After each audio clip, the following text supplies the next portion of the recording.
Pues. No, pero la verdad que me quedé curioso con la poesía que escribe. Espero que mínimamente suba algo al No, claro. no la divulgo, no la divulgo, no la Tiene que divulgo. hacer como Verbeglia, profe, escriba libros y publíquelos y regálelos. Pero Un Verbeglia es un poema de gran. amor con olor a Becker. No, Vamos, no, vamos. Yo tengo no, acá el libro de Verbeglia, el que escribió con poemas, si no me equivoco que era, que nos sí, lo regaló sí. a los alumnos. Quito escribió mucho, sí, sí, sí. Bueno, eh, bueno, escuchen, vamos a empezar la clase de otra manera, viendo como corresponde en este salón. Eh,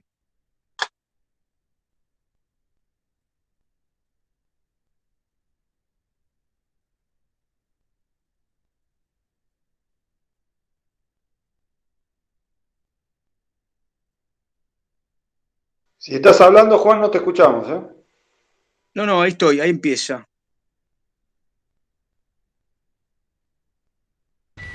Indudablemente que en este momento, dentro del panorama nacional y enfrentado a la dictadura, hay tres acciones. Una es la guerra revolucionaria. Otra es una insurrección que parece proliferar en el ejército, etcétera, con los generales y todo eso. Y el otro es la línea pacífica de la normalización institucional. Son las tres acciones que se están realizando. Indudablemente la guerra revolucionaria es una guerra larga, sumamente larga y muy cruenta, donde el sacrificio de los hombres es una cosa penosa y prolongada. Y quizá ese sea un camino si no hay otro remedio. La insurrección militar que se pretende realizar no ofrece al pueblo las garantías, todo por el tiempo.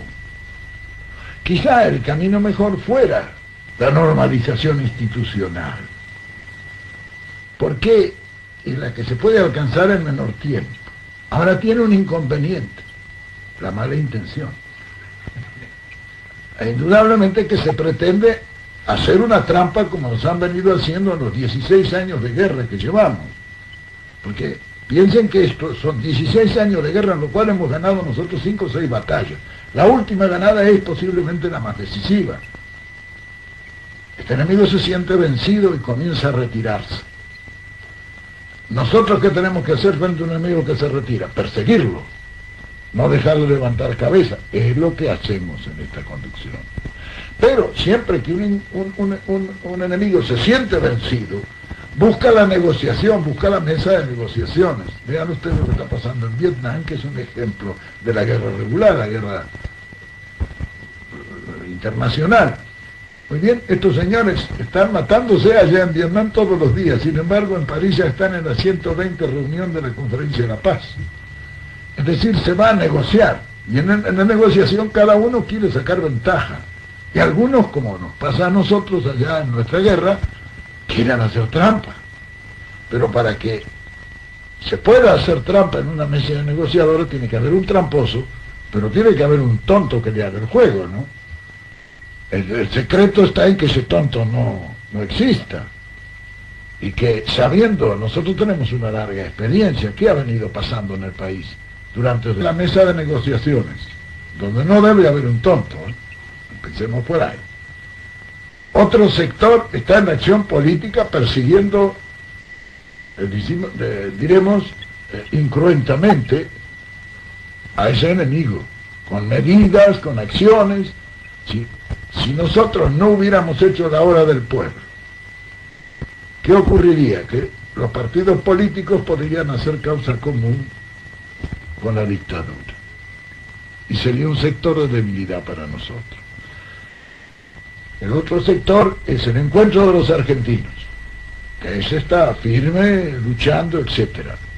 Muy bien, se lucha en su terreno, como este otro lucha aquí en la mesa de las negociaciones, los dos están luchando. Hay sectores activistas que hacen la guerra revolucionaria.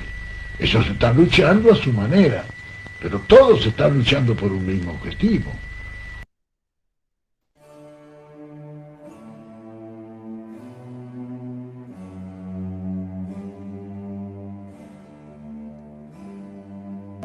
Perón asume su tercera presidencia y se hace cargo del poder político en la Argentina.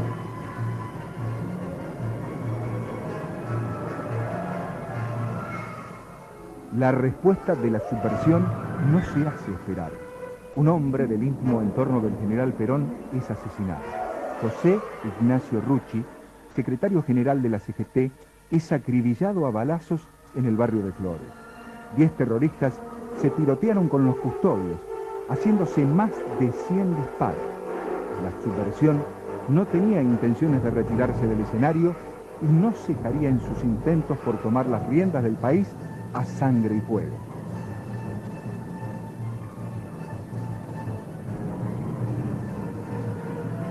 Perón habla al pueblo desde los balcones de la Casa Rosada y no titubea en echar a los subversivos. Pese a estos estúpidos que gritan, han visto caer a sus dirigentes asesinados sin que haya todavía sonado el escarmiento. Los dueños de la violencia en la Argentina amainan sus banderas y abandonan la plaza como ratas que abandonan el barrio.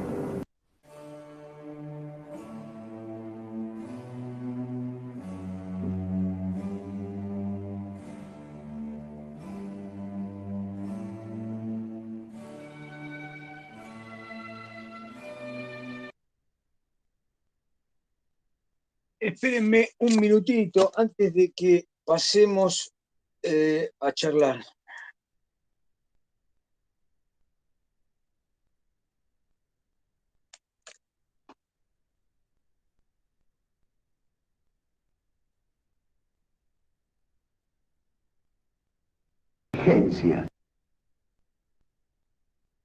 Ahora toquemos ese tema que todo el mundo le... Perdonen, vamos a hacer un... Lo hice a propósito esto, ¿no? Charlemos un minutito. ¿Dónde ubican el contexto de Perón y hablando sobre la guerrilla? ¿Dónde lo ubican? Y después del Cordobazo seguro, ¿no? Debe ser 70 por ahí. Escuchen, Cordobazo 1969, Viborazo 1971, primer Cordobazo, segundo Cordobazo. Perón vuelve en noviembre del 72 y el video termina con la expulsión, la pelea de Montoneros con Perón, 1973. Perón ya es presidente, perdón, 1974. ¿Sí? Perón muere el 1 de julio. Él menciona 16 años de guerra, dice, así que claro, como dice Lean, más o menos 71, ¿será? Lo del video, digo, ¿no? Cuando él habla. Cuando él está hablando, cuando él empieza a hablar, está hablando de la hora del pueblo. Recogieron eso, Elena, la hora del pueblo y el intento de engaño de los generales, la dictadura. Vieron que aparece ahí un graf, dice la dictadura. Eso es seguramente el año 72, donde se desarrolló la hora del pueblo, el encuentro de los argentinos y el intento del anuncio del Gran Acuerdo Nacional. Perón está hablando ahí año 72. Y es un compilado, porque después avanza del año 73, 74 hasta el final, ¿no? ¿Qué notan ahí, Perón? ¿Perón está de qué lado cuando habla? ¿De qué lado está Perón? ¿Cuál es la oferta que hace, su posicionamiento? La verdad que no entiendo bien la pregunta, pero Perón ahí lo que dice es cuando un enemigo se retira lo persigue. O sea, no me dio la impresión de que estuviera para mucho diálogo. Por lo menos no en ese fragmento. ¿Los demás? No, me parece que lo que está pidiendo es una salida justamente, que llamen a elecciones. Bien. Una salida por ese lado. No de combate y no de lucha. Empieza diciendo, la guerra es un sistema, un proceso prolongado, trae mucho, ¿no? Mucho sufrimiento de los hombres. Dice, lo adecuado es una institucionalización, la salida electoral, y nombra quiénes están luchando de una manera, negociando, quiénes otra, ¿no? Este es el Perón que está volviendo y está cerca del poder, digamos, está a punto de ganar las elecciones. ¿Vieron que él dice, hemos ganado la batalla? ¿No? Como diciendo, después que nos reprimieron, después que nos persiguieron, ahora están débiles y nos están llamando a negociar, ¿no? Bien, esto pasa entre el 72 y 73, el video debe estar grabado en el 72, no le busqué la fecha. Hay partes que son las de Guettino y Solanas y otras partes es otras entrevistas que Perón dio muchas entrevistas entre el 71 y el 73. Bien, vamos a pasar a uno que es anterior a ese. El que le está haciendo la entrevista es Timerman, el padre del ministro de Relaciones Exteriores que tuvo en la última etapa Cristina. Lo tienen a Timerman. Ahí está el hermano de Timerman, sale por televisión, es un analista político, está ¿cómo se llama? En un canal ¿cómo no me acuerdo? Nombre de los canales de noticias. Profe, Timerman fue el que murió de cáncer, que no lo dejaban viajar, ¿no? Sí, falleció este año. Exactamente, sí, pero hay un hermano que está todas las noches que lo veo, es analista político, cercano al peronismo, en A24. Normalmente está ahí como comentarista, es el hermano menor del Timerman muerto. Este que está acá es el padre, ¿no? Ernesto. Y fue secuestrado por la dictadura, fue torturado, fue el director de varios diarios muy importantes. El más importante de todo fue La Opinión, que reunía a los más importantes periodistas de la época, así, Berbisky, todos los que después, Galazo, todos los que después trabajaron en medios, muchos de ellos fueron a Página 12, después del 83, 84. Bueno, este hombre fue un formador de esa inteligencia intelectual de los periodistas de esa época. Bueno, acá lo está entrevistando él. Vamos a ver qué dice, pero esto es anterior al video que vimos antes.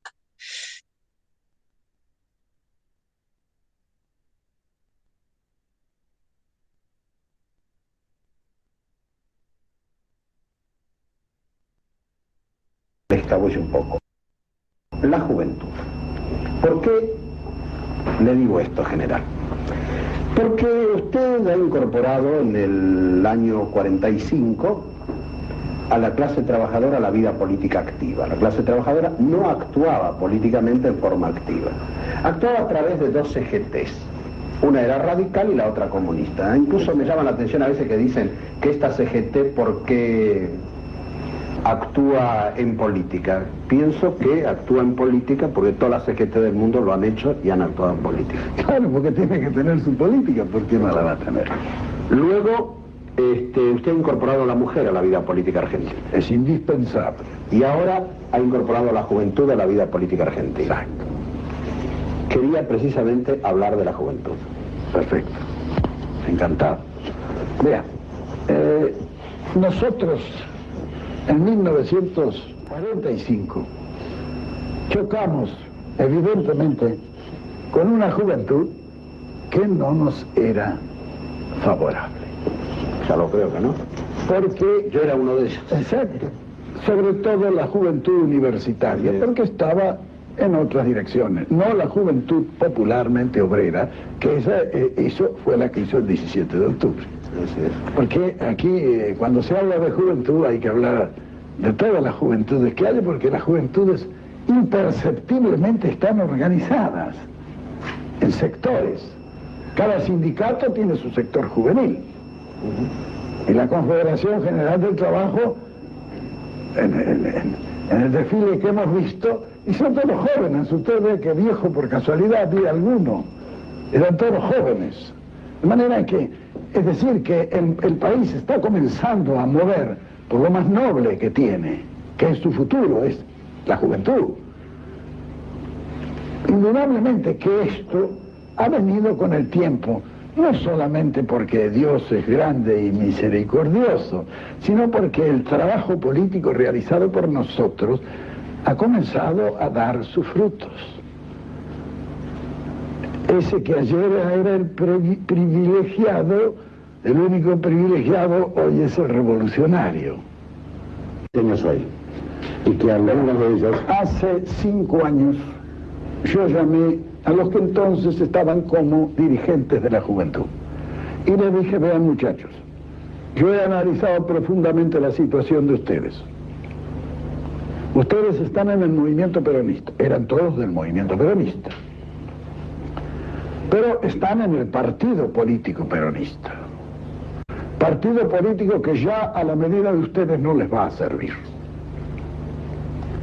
¿Por qué ustedes no se organizan en una, diremos, en una forma distinta, creando una generación de emergencia? Porque yo ya tenía la idea desde entonces. Y usted ve que hoy hay organizaciones donde hay de todos los partidos políticos en la juventud. Y se reúnen y es decir, la juventud hay que tenerla aparte y no contaminarla, porque para mí, en estos años que han pasado, últimos especialmente, la generación intermedia se ha destruido, por lo menos se ha frustrado. Cuidado, no contaminemos la otra que viene, que es la juventud, y que debe en este momento desprenderse de donde está y conectarse a la generación anterior que también hizo, salteando eso,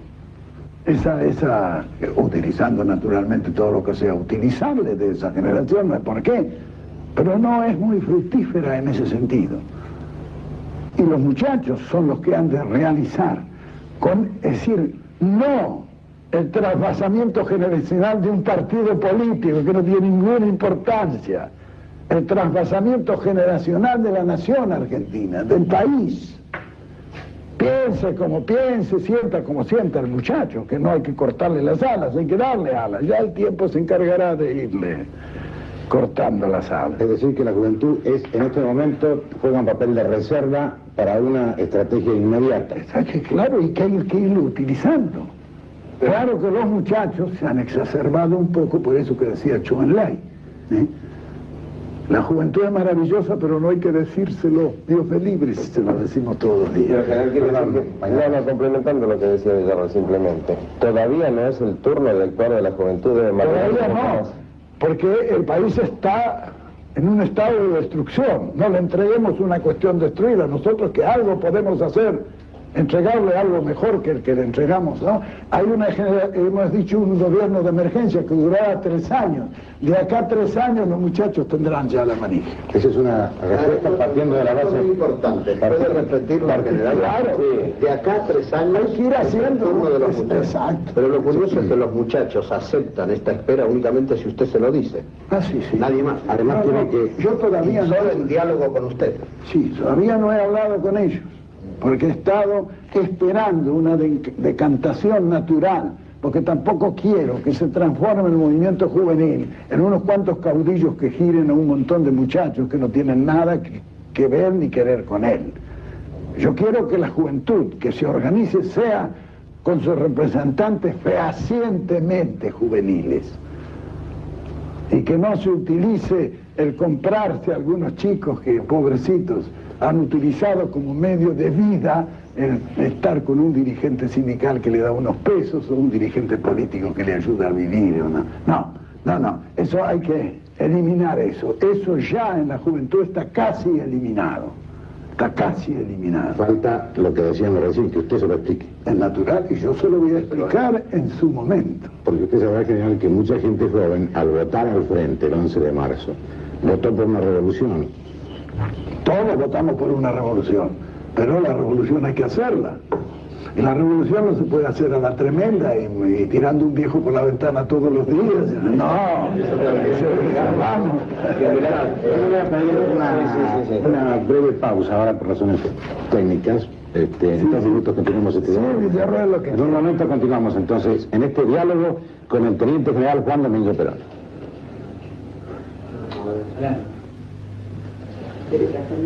No, ¿por qué no abre un poco la ventana a ver si se ventila un poco esto, que hace mucho calor?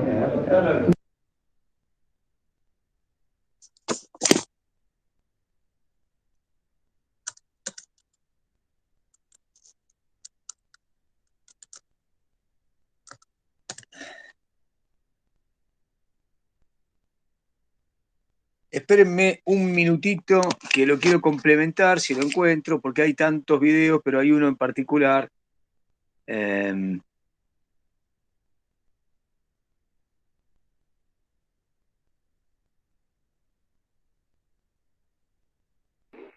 Lo mismo con...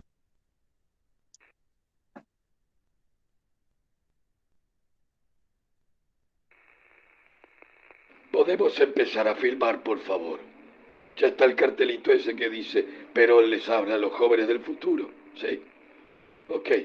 Acomoden la cámara con cuidado, por favor. Cuidado ahí, no me pateen los soldaditos. Ahí voy. Prende la cámara. Vuelvo a hablarles. A esos jóvenes que veo en el futuro. Quiero aconsejarlos desde mi experiencia. Es acerca de los comportamientos en los actos. Los actos son para vivir con alegría, pero sin armar bardo. Hay compañeros que no paran de agitar, tirar canciones, gritar, revolear remeras. No se los puede parar. No, disculpen, no es este. Está claro que este es una joda, ¿no? Eso no es Perón, profe. No, sí, no, aparte sí, no. Pero no, pensé que era uno que estaba... Sí, no, para nada, sí. No. Imitándole la voz, espere. Me pareció que esa voz se parecía a la suya, Juan. No. No me animaría a traducir a Perón. No. Personalmente. Es decir, que esos jóvenes reciben... Bueno, ahí vamos. Es este. Ahí vamos.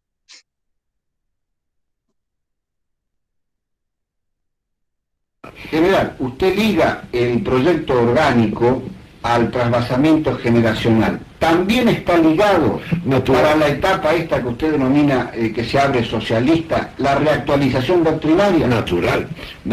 Eso es consustancial. Así como la organización se articula en el espacio, toda la lucha se articula también en el tiempo. Hay cosas que son permanentes, como es una ideología. Nosotros tenemos una ideología ya fijada y por lo menos por mucho tiempo, eso será una cosa inamovible. Arrear las banderas de justicia social, de independencia económica y de soberanía política, eso es muy difícil porque son cosas permanentes. En cambio, la doctrina, que son las formas de ejecución de esa ideología, esas varían de acuerdo a las circunstancias, evolucionan con la evolución. En el cambio generacional va buscando remozar en el tiempo esas formas de ejecución. Lo que hace 25 años nosotros hicimos de una manera, puede hacer que en este momento esa manera no sea la apropiada para realizar. Entonces, las nuevas formas de ejecución que nacen con la nueva generación y las nuevas circunstancias son las que hay que poner en marcha a través de ese remozamiento permanente del movimiento para que el movimiento no envejezca. Fenómeno que si la juventud desde la niñez está preparada en eso, la absorbe rápidamente y entonces se produce normalmente se produce un cambio generacional. Porque esa juventud comienza a crear y comienza a realizar. En política, que la conducción es un arte, se forman los dirigentes de la juventud, los dirigentes de conducción y los dirigentes de encuadramiento, que es lo que necesita la masa para su conducción en la lucha táctica. Bueno, esa gente ya viene preparada, necesita un poco de conocimiento de la conducción y entonces se pueden desempeñar y desenvolver bien. Los viejos deben arrimar su experiencia, porque si ellos por egoísmo no le dan a la juventud esa experiencia, llega un momento en que biológicamente ellos desaparecen, de viejos se mueren, y ¿quién los reemplaza?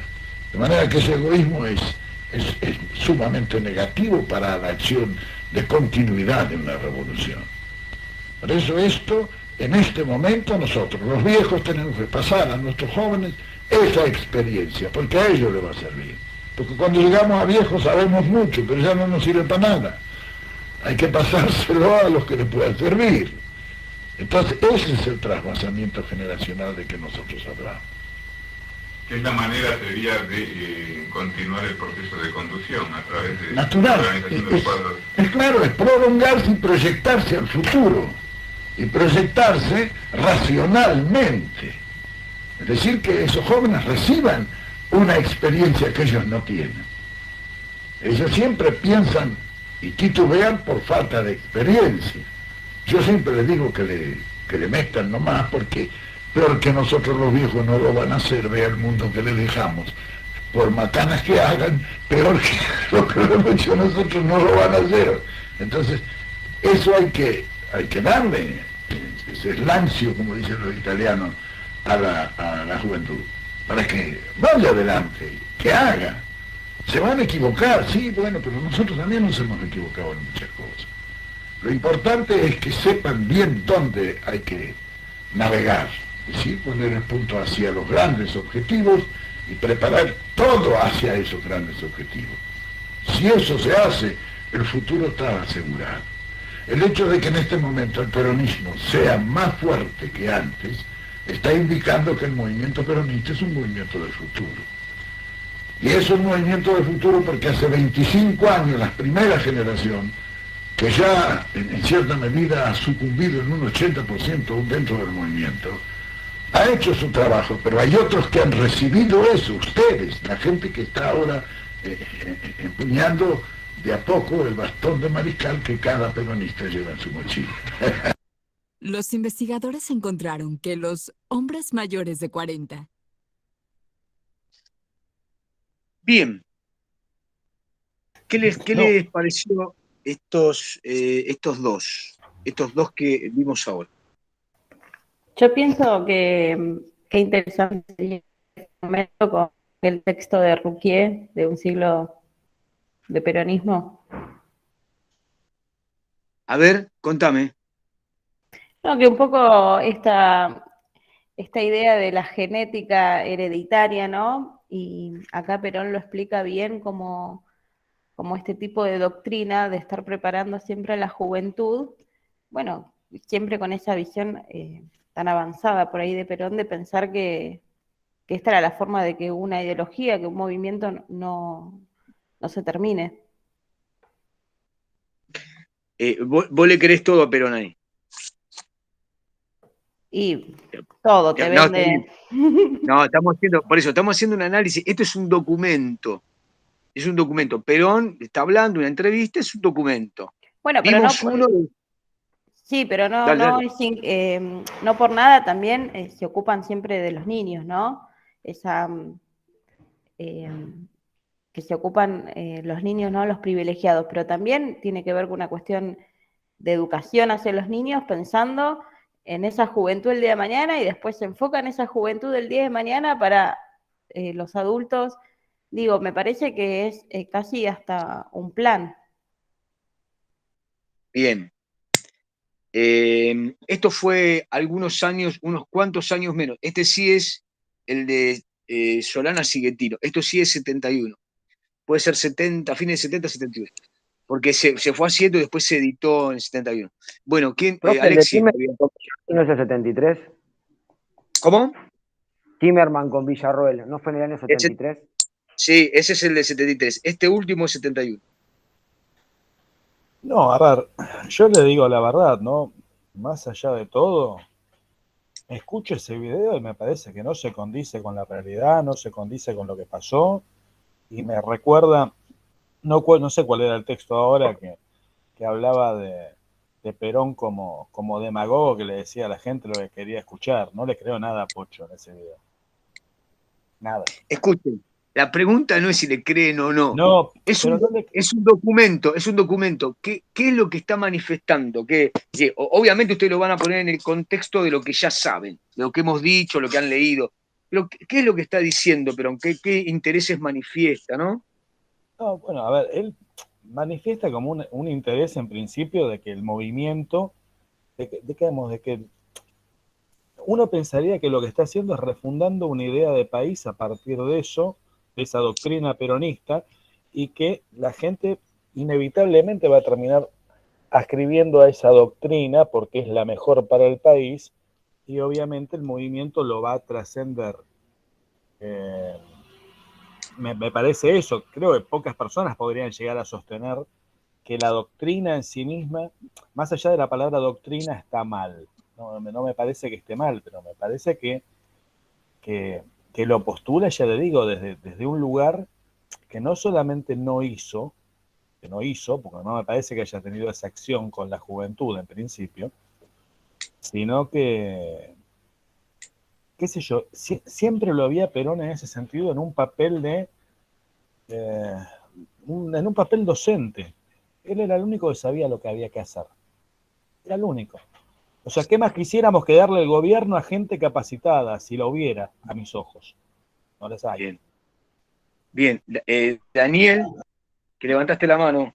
Sí, profesor, estoy en sintonía con lo que dice Alexi porque justamente iba a nombrar la doctrina, el movimiento y que fuera de los contenidos que nosotros estamos tratando es como se reproduce justamente, digamos, condimentos que se puede observar en otros movimientos, ¿no? De la historia, no solo del país.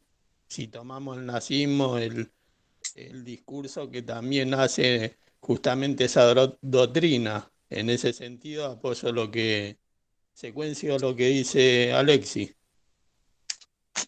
Bien. Para mí igual es algo, profe, que se logró. O sea, lo que Perón habla en el video y lo que muestra sobre la juventud y demás, es algo que se mostró y que obviamente es hasta el día de hoy que la gente sigue defendiendo esos pensamientos. Obviamente no coinciden con el tiempo en el que vivimos ahora, ni con la sociedad, ni con lo que pasó siguiendo después de sus gobiernos, pero creo que es algo que es fáctico, o sea, el pensamiento peronista, o por lo menos el ideal del pensamiento peronista, es algo que sigue vigente hasta el día de hoy y que se logró.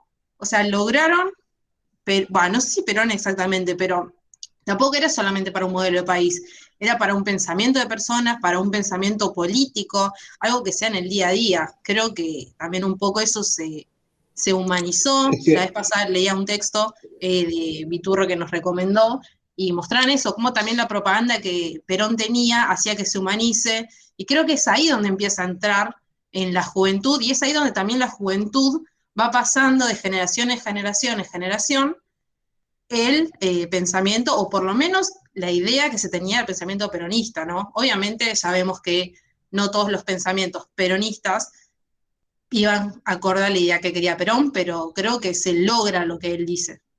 Escuchen un cachito, esperen. Quiero retomar desde otro lugar. Para volver, me parece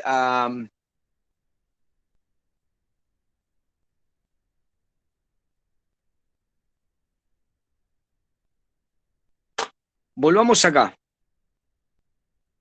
Volvamos acá. Esto lo vimos ¿se acuerdan? En la unidad introductoria. Después lo retomamos un poquito. Digo, este es un peronismo. Nosotros estamos hablando de este peronismo, ¿no? Este peronismo dice arriba, peronismo proscripto, líder en el exilio, antiperonismo, violencia criminal, cárcel y persecución, son los que gobiernan, en términos generales. No podemos meterlo Ilía ahí, ni a Frondizi todo el tiempo, pero digo, es un marco general. Lo que gobernaba el antiperonismo. Bien, fíjense abajo, dice resistencia, gremios, columna vertebral. ¿Se acuerdan? Estuvimos viendo desde la resistencia, la cárcel, el robo del cadáver de Evita, la persecución, bien, hasta que los gremios defensivamente y después ofensivamente con las 62 organizaciones terminan en bandor, columna vertebral.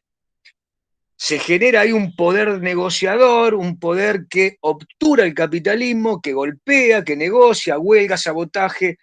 Realmente Bandor se configura como ese líder de peronismo sin Perón desde el gremialismo. Avanzo y voy abajo. Neoperonismo. Bandorismo. Bandorismo ya se los mencioné. Neoperonismo. ¿Se acuerdan que hablamos ayer? Los gobernadores de las provincias, Zapag, Sadi, Bramuglia, era el movimiento populista, el movimiento popular neuquino, todos esos partidos eran sellos que en el fondo eran peronistas, no podían decir somos peronistas. Tenían diputados, articularon con Bandor y empezaron a tener 50, 60, 70 diputados en el Congreso.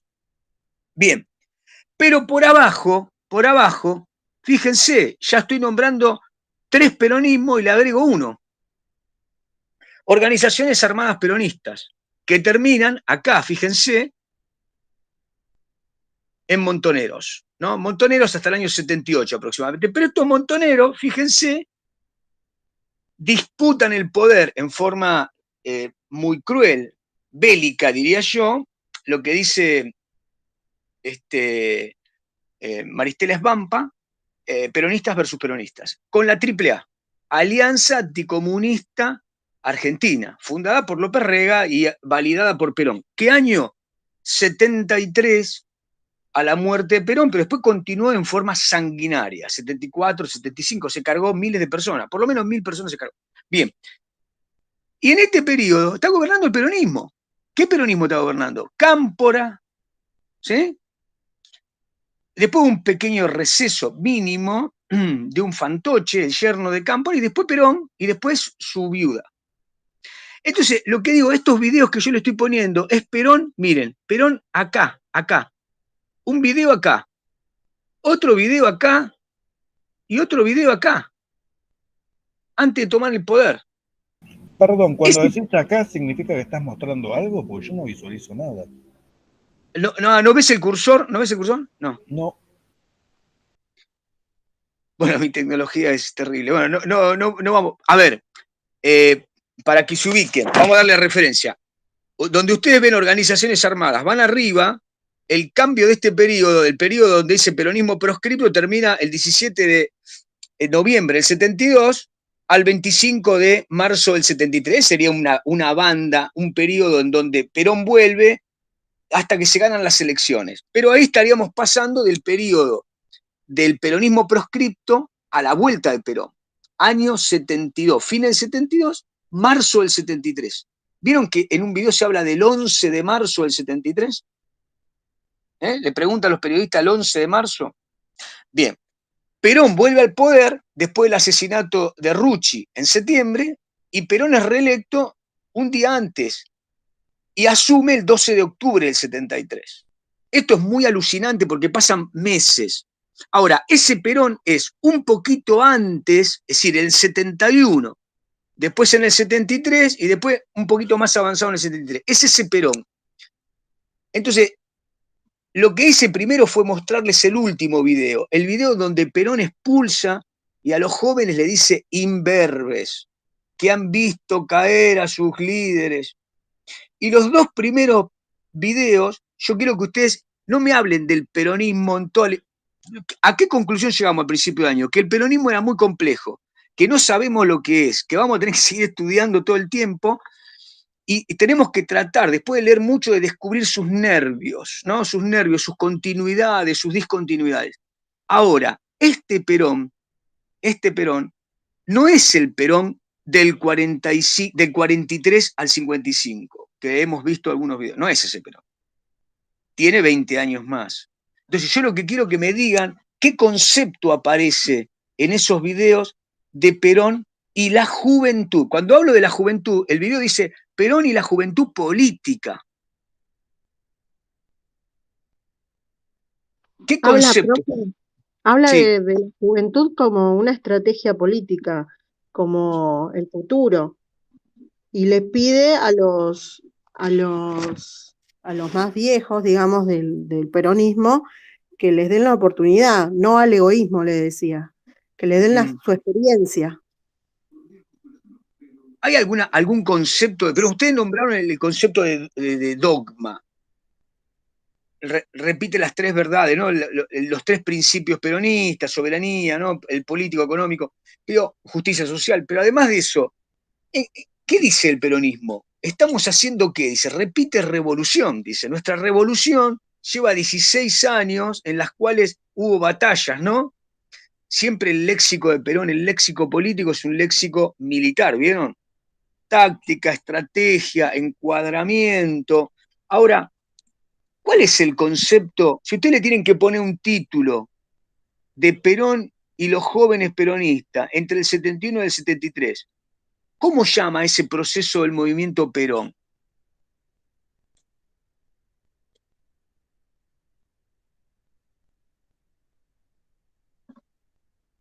Sí, vieja, ya voy. Sí. Serví que ya voy. Yo creo que no me logro dar cuenta de la pregunta. Nunca lo fue. Y creo que Perón lo que buscaba es el trasvasamiento general. Que el peronismo nunca fue revolucionario, ni lo va a ser, ni lo es. Primer punto. Y segundo, que lo que buscaba Perón era el trasvasamiento generacional. En algún Bien, punto, Rodrigo. en un Bien, principio, Rodrigo. cuando Perón se la toma, digamos, por ejemplo, cerrando la Facultad de Filosofía y Letras, recuerdo que Bayer, en una conversación, lo cuenta Bayer, con Rodolfo Walsh, le dice, yo no entiendo cómo podés ser peronista habiendo padecido que se haya cerrado la Facultad de Filosofía y Letras cuando vos estudiabas ahí. Y Rodolfo Walsh, que era socialista, comunista, le responde, que el pueblo es peronista, yo también. Entonces creo que eso es un resumen de lo que el peronismo busca, ¿no? De que todas las fuerzas se plieguen a una idea, y creo que como cierre podríamos decir que Perón proponía esto de que considerar que la juventud realmente iba a ser la que iba a salvar al peronismo era un anhelo, pero no algo concreto, porque Perón bien decía, el 2000 nos encontrará unidos o dominados. Y ahí cada uno saca su conclusión de si estamos unidos o dominados, ¿no? Bueno, escuchen, muy bien, Rodrigo. A ver, vamos a separar dos partes el texto de Rodrigo. La primera parte es, el título de estos videos es El trasvasamiento generacional. Perón, en otros videos, ¿no? Ustedes búsquenlo, si ponen trasvasamiento general, hay un montón de recortes de videos de Perón. Yo les voy a pasar algunos que son no muy conocidos ni muy pasados por los peronistas, son terribles. Pero acá el problema es que Perón está tratando de explicarle a los principales periodistas de la Argentina que lo van a ver, porque es el hombre que viene a ocupar la presidencia o que está a punto de ocupar el poder en la Argentina y que es considerada la única solución. ¿Qué pasa con los jóvenes? ¿Por qué le preguntan esto de los jóvenes recurrentemente? Porque los jóvenes en la Argentina, miren el Quemita, ya tienen organizadas guerrillas. Las organizaciones más tienen una estructura militar actuando. Mientras Perón decía estas cosas, tanto la FARC como la FAL, como montoneros, como descamisados, llevaban a cabo acciones con muchos muertos, con secuestros, etcétera, etcétera. Digo, esto estaba actuando. Y Perón habla del trasvasamiento generacional. Es muy llamativo cuando le preguntan a Perón la forma en que Perón elude y dice, los jóvenes tienen que tener una forma especial de actuar. A esa forma especial, en los textos ustedes los van a encontrar, Perón la llamó formaciones especiales. Perón creó la rama de la juventud, en esa jefatura estuvo Rodolfo Galimberti, ¿le suena Galimberti? ¿Sí? Y además, Perón trató de negociar todo este periodo con el accionar de los grupos armados peronistas.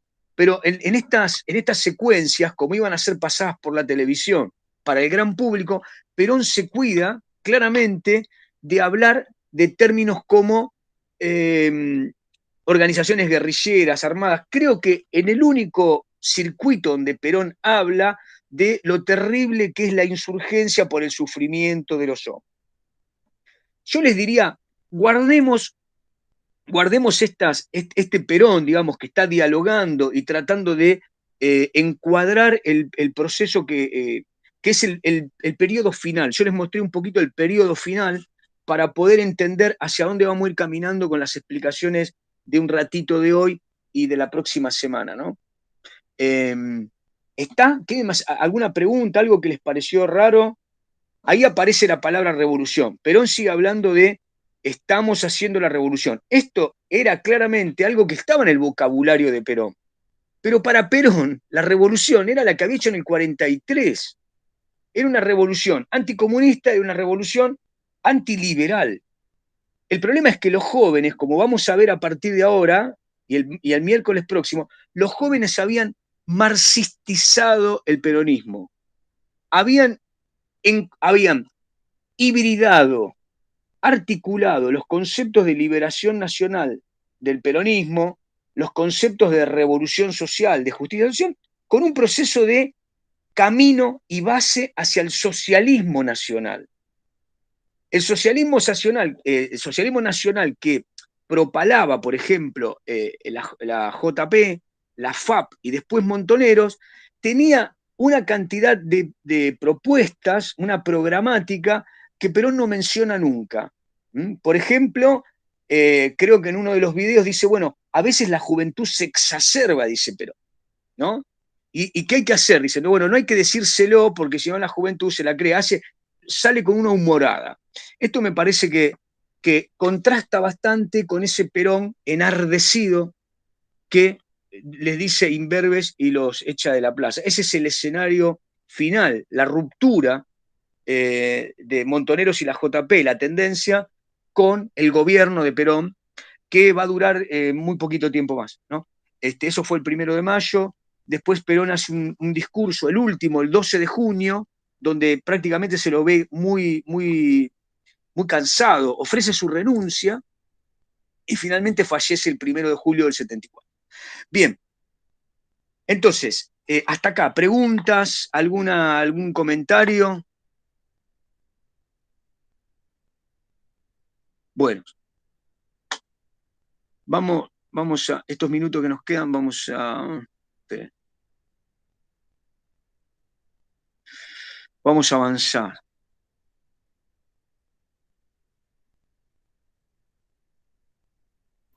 Profe, ¿le puedo hacer una consulta? Todas las que quieras. En varias oportunidades usted comentó de que Perón les dice imberbes y los echa de la plaza a la juventud peronista y a Montoneros, ¿puede ser? ¿Que entendí bien? Sí, sí. Esa imagen que vimos recién, esa imagen que vimos. ¿Por qué motivo? Bueno, por muchísimos motivos, ¿no? Por muchísimos. El fundamental es que, a ver, no me quiero meter en el tema ya, pero lo quiero responder lo más rápido que pueda. Bueno, lo vamos a ver en la próxima clase entonces. Claro, pero no quiero que igual te vayas con la duda, ¿no? Uno podría decir que, esperen que estoy presentando, ahí estoy, bueno.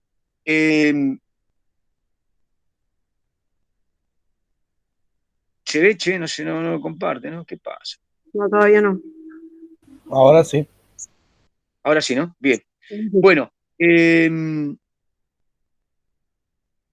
a ver, vamos a decirlo rápido, así, Romina. Este Perón que llama a los jóvenes a combatir, que son las formaciones especiales, que los recibe en Madrid, que da reportaje y dice son las formaciones especiales, el encuadramiento, el trasvasamiento generacional, está utilizando esa juventud para luchar contra la dictadura de Onganía, pero sobre todo, después del Cordobazo, mayo de 1969, Perón entiende que está desatada ya un declive, o sea, el Cordobazo le golpeó a Onganía, que tiene que renunciar, en realidad lo sacan, Lanusse pone a Levingston, que está 10 meses, y finalmente ocupa el poder Lanusse.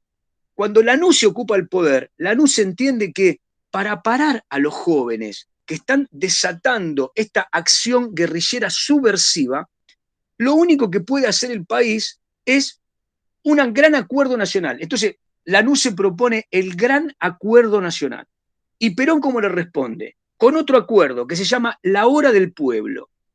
Lanusse dice, vamos a hacer una ley electoral y dice, todo aquel candidato que no esté 6 meses antes en la Argentina no podrá presentarse. Perón, ¿qué dice? No me voy a presentar. Y viene después de que pasan los 6 meses, con lo cual el movimiento tiene que elegir otro candidato, elige a Cámpora. Pero Perón se acerca a Balbín, a Allende, se acerca a Sueldo, se acerca a Solano Lima, distintos dirigentes de la democracia cristiana, del partido intransigente, en fin. Ese grupo, incluido la UCR, firma un acuerdo que se llama La Hora del Pueblo. Ese acuerdo, ¿qué era? Un acuerdo antidictatorial. Había que encontrar una salida a las elecciones. El acuerdo de Lanusse, ¿qué decía? El GAN, Gran Acuerdo Nacional, que no se podía presentar ni Perón ni Lanusse, pero además le quería hacer firmar a Perón un acuerdo en el cual el punto 1 era que todos los grupos políticos asumieran la lucha contra el accionar guerrillero. O sea, lo que Lanusse estaba proponiendo era que tanto Balbín como Perón, como Manrique, como Sueldo, como Alzogaray, todo el arco político asumiera un compromiso de que fuera quien fuera el presidente, se iba a combatir legalmente a el accionar de la guerrilla. Obviamente ni Perón ni la Unión Cívica Radical firman ese acuerdo. El GAN fue la propuesta que no avanzó. La propuesta que avanzó fue el acuerdo entre los grupos políticos para sostener la democracia. De hecho, Perón asume y hace un acuerdo con Balbín, y está la famosa cuestión de que cuando Perón muere, va Balbín y hace un gran discurso de despedida, ¿no? Este adversario despide a un amigo. Es decir, la sensación es que ese Perón volvía como el gran padre de la patria, pero lo que Perón estaba convencido que había resuelto era lo siguiente. Perón creía que él podía desactivar la guerrilla. Perón estaba convencido que iba a llamar a los jóvenes y les iba a decir: depongan las armas, porque ahora gobierna el estratega. Ahora ustedes van a tener que ser los comandos tácticos. ¿Entienden? ¿Y qué pasó? No ocurrió esto. El proyecto de Montoneros estaba, de alguna manera, era discordante con el de Perón. Montoneros quería avanzar a la conquista de un proyecto mayor de socialización, que Perón no convalidaba. La verdad es que Perón volvió y estableció un marco de populismo, de arbitraje entre capital, de acuerdo social, que fracasó también, y no pudo desactivar lo que podríamos llamar la acción revolucionaria, es decir, los secuestros, la muerte. Durante el periodo de Perón hay llamativos desacuerdos. Perón invita a 8 diputados de la JP a que se vayan del Parlamento, y los 8 diputados se van del Parlamento, los expulsa. Ya los dejo. Termino con esto. ¿Por qué razón? Cuando Perón vuelve, lo que pasa en el escenario de Perón vuelve, y la recepción de Perón iba a ser en Ezeiza. ¿A quién le da la recepción? Muchachos, preparen el escenario donde yo voy a hablar. ¿A quién le da esa recepción? A los integrantes del peronismo más anticomunistas. Osinde era un asesino de derecha. Rucci tenía todo el bandorismo detrás. Es decir, ese grupo de recepción de Perón que organizó el palco, lo que organizó fue una defensa y una emboscada. Cuando llegan los grupos de la izquierda que pretendían tener el lugar de primacía, porque la disputa ¿cuál era? Que Perón viera que el movimiento estaba fundamentalmente motorizado por los jóvenes y sus organizaciones armadas. Y lo que quería la ortodoxia, digamos, los sectores del bandorismo, los sectores de la ortodoxia de derecha, lo que querían era no dejar avanzar a los jóvenes. La lucha entre esos dos sectores estaba desatada, y Perón optó por la derecha. En ese Ezeiza lo que ocurre es una masacre, mueren entre 40 y 50 personas acribilladas desde el palco, y entonces Perón, ¿qué hace? No baja en Ezeiza, baja en Morón, y después hace un discurso Perón, terriblemente facho, hace un discurso terrible, se pone directamente del lado de los asesinos. Ahí hay una ruptura. Todas las organizaciones peronistas entienden que ha pasado algo, que hay una ruptura, y dentro de las organizaciones peronistas, de la JP, etcétera, se quiebra algo. Entre Ezeiza y el 1 de mayo del 74 es como una gran tensión entre la juventud y Perón. Perón está abriendo el juego para que claramente las juventudes abandonen el accionar subversivo. Y lo que tienen las organizaciones armadas es un proyecto violento que quieren profundizar. Con esto termino. Un tiempo después, Perón asume el gobierno y el ERP toma el regimiento de Azul. Toma el regimiento, hay muchas tomas de regimiento, ¿no? Bueno, toma el regimiento Azul. Mueren algunos soldados, muere creo que era el coronel o capitán, no me acuerdo. Bueno, el jefe del regimiento, un domingo, y hay una especie de terrible conmoción. ¿Qué hace Perón? Modifica la ley penal. O sea, manda al Congreso una ley para que hubiese pena de muerte para todos aquellos que actuaban contra las unidades militares. Es una ley fuertemente antidemocrática, pero se suponía que esa ley iba a actuar contra la guerrilla, en este caso no peronista. Cuando manda la ley al Congreso, los diputados de la tendencia, es decir, los que eran de la juventud de la JP, dicen: nosotros no vamos a votar esa ley. Entonces se reúnen con Perón. Hay un video donde Perón le dice, bueno, muchachos, mire, acá no es un problema. Dice, no nos vamos a leer las manos entre gitanos. 8 votos más, 8 votos menos, ustedes están con otra cosa, se sacan la camiseta y se van, nosotros no nos vamos a hacer problema por unos votos. Y esos 8 diputados se mandan a mudar. Entonces ya la ruptura entre Perón y la juventud estaba dada. Los intérpretes de este proceso lo que dicen es lo siguiente: Perón estaba enfermo, tenía cáncer, lo sabían todos. Entonces, ¿quién iba a heredar el peronismo? O lo heredaba la AAA e Isabelita, la ortodoxia, el bandorismo, lo que los autores llaman el brujo bandorismo, brujo porque López Rega era un brujo, o lo heredaba la tendencia, el movimiento de montoneros. Entonces, me parece que es un juego de esperar en qué momento moría Perón. Esta es una interpretación, ¿no? No sé si por eso te digo, para mí el 1 de mayo, Romina, es como el final del juego, ¿no? Si uno va viendo todo el proceso, la ruptura ya está dada antes. Sí, hubo varias manos levantadas, vamos. Juan, yo te iba a hacer una pregunta en el sentido de la doctrina, el movimiento y la búsqueda siempre continua, permanente del poder de Perón, desde, si uno toma en cuenta lo que vos decís y lo que ya venimos viendo y estudiando, de la legitimación a través de la Iglesia Católica en su momento, hasta las distintas asociaciones que se hizo desde el exterior y después con la creación de la AAA, digamos. Siempre tuvo más importancia entonces tratar de conservar ese poder, ya sabiendo que lo otro, la doctrina y la integración de la juventud en el movimiento, va a estar dada por una causa natural. No te termino de entender, vos le decís que el peronismo siempre iba a legitimar su poder.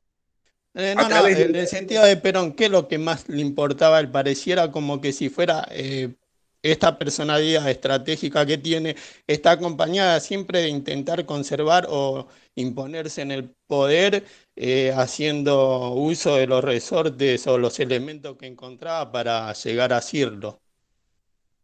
Bueno, yo haría una pregunta. ¿Qué político, qué estratega del siglo XX no pretendía eso? Lo que tenemos que analizar históricamente eran las herramientas, las estructuras, la organización del peronismo. Lo que podríamos decir, en todo caso, Daniel, es que acá... Decía, Juan, en el sentido de que, porque también variaba mucho de su ideología, se sabe que era un militar, por decirlo de una manera simple. Sí, ahí está. Cuando volvió en el 73, Perón se vuelve a poner la casaca militar.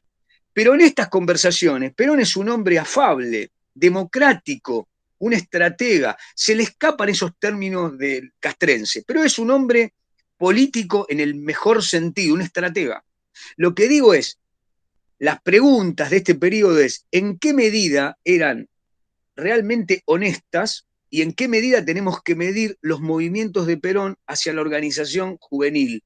¿Eran exclusivamente para hostilizar a la dictadura entre Onganía y Lanusse? La creación de la AAA, que fue avalada por Perón, ¿era una especie de purga interna que tenía un fin que Perón pensaba utilizar para atemorizar, hostilizar y terminar con los grupos que él les llamaba infiltrados, es decir, los marxistas que estaban al servicio de otras fuerzas? Estas son las preguntas que me parecen de ese momento. Ahora, ¿Perón tuvo un viraje a la izquierda? Sin lugar a duda. Perón es un hombre que vira a partir de los mediados de los 60, vira a la izquierda, ¿no? En el 67 tiene una carta ya donde le dice Juventud maravillosa. Cuando muere Guevara, hace una carta diciendo es uno de los nuestros. Es inconfundible que Perón quería captar las voluntades de la juventud. Ahora, cuando vuelve a la Argentina, Perón tiene un viraje a la derecha. ¿Entienden? O sea, no hay solo un viraje a la izquierda, hay un viraje a la izquierda, pero cuando se acerca al poder, Perón elige nuevamente al sector de los viejos, de los ortodoxos. Entonces, ¿cuál Perón era el correcto? Bueno, Perón es un hombre pragmático. ¿Cuál fue el Perón? ¿Queremos un Perón honesto? ¿Queremos el Perón verdadero? No, hubo varios Perones. Esto es lo que Perón decía y lo que tenemos que contrastarlos con lo que pasó, ¿no? Que en los videos se ve algo. Alguien más levantó la mano, no quiero seguir. Alexis creo que levantó la mano y no me acuerdo quién más. No, quería hacerte nomás una pregunta. Todo esto de la juventud, digamos, me quedó bastante claro. Yendo un poquito más atrás, cuando la ANUS se propone el Gran Acuerdo Nacional, me quedo con la idea de que quizás lo que la ANUS estaba haciendo era generar un marco para que los líderes peronistas que ya estaban en la Argentina lo traicionaran a Perón, o sea, que le cargaran el partido, más o menos. No sé, por ahí es una interpretación equivocada, pero vos habías comentado la vez pasada que Bandor había ganado mucho poder, obviamente, y todo, y me queda esa sensación. No, pero Bandor y Alonso ya estaban pobres bajo tierra. Lo que sí, estaban muertos, ¿sí? Los había matado la guerrilla. Lo que sí es cierto es que la NUCE quiere crear un consenso en donde las distintas herramientas que creó la dictadura no le fueron alcanzando. Por ejemplo, en el año 72, digo esto y cerramos, pues no los quiero tener mucho en pantalla, después de las 10, si no se me duerme Alexis. En el 72 hay un evento que marca el peronismo, es el 22 de agosto del 72, que es la masacre de Trelew. Es decir, antes del 72, desde el 69, escuchen, 69, mayo, 30-31 de mayo del 69, Cordobazo. Pero en marzo del 71, Viborazo. Las dos ocurren en Córdoba, pero en el resto del país están los famosos, las famosas puebladas. Ciudades enteras se manifiestan contra la dictadura. El Rosariazo, el Correntinazo, el Neuquenazo, el Mendozazo. Todos esos movimientos tienen las universidades, que ahora no son antiperonistas, son marxistas peronistas. ¿Se acuerdan que a principio cuando presenté la materia, les dije que a finales de los 50 en la Argentina había habido un diálogo?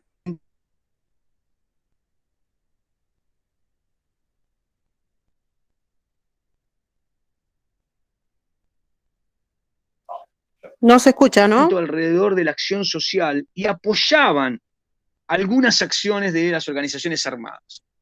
Entonces, lo que digo es, ese país, entre el 69 y el 71, tuvo una expansión, digamos, muy importante de movimientos, ¿no?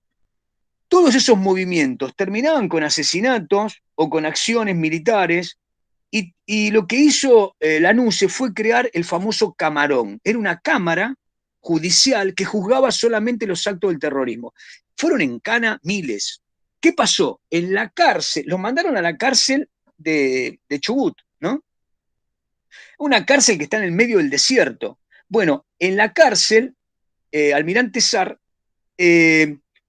organizan se los digo corto, después se los cuento bien, organizan una fuga durante varios meses. La fuga falla, pero de cualquier manera, unos cuantos se van en dos coches, en dos Falcons, se van al aeropuerto y toman un avión que va a Chile, y se van al Chile de Allende, ¿no? Entre los que se van en el avión estaban Santucho, Gorriarán, estaba un par de montoneros, algunos no pudieron subirse. Los que no se pudieron subir, que eran un grupo creo que de 12, terminan llamando a un juez, los llevan nuevamente a la cárcel y los fusilan. En un intento de fuga los fusilan. Eso fue un movimiento terrible, terrible para todo el escenario nacional, y un poco marca el humor de la NUCE, de que por ese camino, digamos, el de la cárcel y el asesinato, el peronismo y la juventud ganaba mártires y redoblaba la acción subversiva. Por lo tanto, creo que habría que pensarlo así. Después de Trelew, del 72, claramente lo que hace la NUCE es mandar a un general que se llamaba Cornicelli a negociar con Perón, y le ofrecen a Perón venir a negociar a la Argentina y le devuelven el cadáver de Evita. La negociación se llevó a cabo, le devuelven el cadáver de Evita, y Perón ofrece pruebas de que va a empezar a negociar, pero después no firma el GAN. La sensación más bien que tengo yo en los libros que leí es que la NUCE está vencido y lo que quiere es firmar un armisticio. Lo que intenta la NUCE es que Perón no llegue al poder. Si no es Perón, tampoco él pero que haya un gobierno cívico-militar. Los militares lo que querían con la NUCE era que los jefes de las 3 Fuerzas Armadas fueran como ministros, que estuvieran siempre en el gabinete para sostener la posibilidad de que la guerra antisubversiva, la represión, no quedara desactivada. Bueno, fracasó la NUCE. En las memorias, la NUCE, en las memorias que escribe, dice que cuando él se va de la Casa de Gobierno el 25 de mayo del 73, le pone la banda cámpora, los jóvenes de la JP escupían a los militares, los granaderos están cagados en las patas, o sea, un movimiento terrible donde parecía que asumía el socialismo y los militares se van jaboneados porque realmente había amenaza, ¿no? Bueno, esa misma noche van a Devoto y sueltan a todos los que estaban en la prisión, digamos, los compañeros que habían luchado por el regreso al poder. Entonces, en ese contexto, Perón entiende que lo que buscaba la NUCE es lo mismo que él necesita. En esa ebullición, Perón entiende que acá va a dar un shot de cool, y se lo da en 40 días. O sea, Cámpora dura en el poder cuando Perón se da cuenta el desmadre de la situación. Por lo tanto, algunos autores que vamos a leer dicen: la NUCE y Perón entienden que el estadio en el que está la Argentina es el mismo. Hay que desactivar la guerrilla para poder gobernar relativamente dentro de un marco de la ley. Yo creo que Perón nunca se fue de ahí y que más bien todo lo que pensó en la ebullición de la juventud tenía que ver con hostilizar la dictadura y llegar al poder, ¿no? Después lo demás es un teatro que siempre está en el marco de la posible interpretación, ¿no? Pero es un periodo maravilloso. Bueno, ¿algún comentario más? 2202. Bueno, gracias por la paciencia. ¿Los peronistas cómo se quedan? ¿Se quedan un poco decepcionados o...?